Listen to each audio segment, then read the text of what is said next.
So what is a written project? A written project is a detailed proposal on a business plan, growth, product, service, or event. These range from 10 to 20 pages and are written beforehand and presented to the judge on competition day.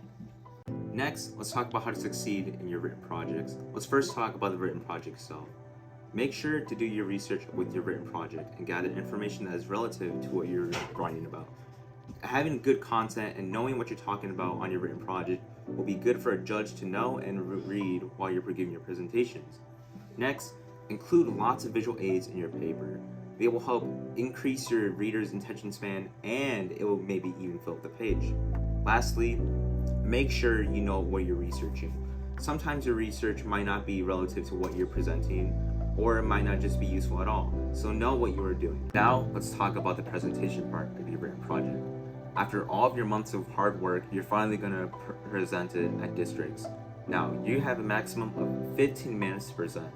You're going to be presenting everything you've done your research on and everything that's on about your paper to a judge. Before you meet your judge, you will submit your paper either online or physically to the judge. On the day of the competition, when you give your presentation, you will walk up, you'll greet the judge, and then you'll have your visual aid with you. Now, some tips to succeed your presentations. Be confident of what you're saying. If you don't seem confident with what you're saying, then your judges are just going to be as confused as you are. And finally, let's talk about visual aids. It's important to have good visual aids when you give your presentation. Some good examples of a visual aid is having everything what you have on your written project but simplified and put on your board.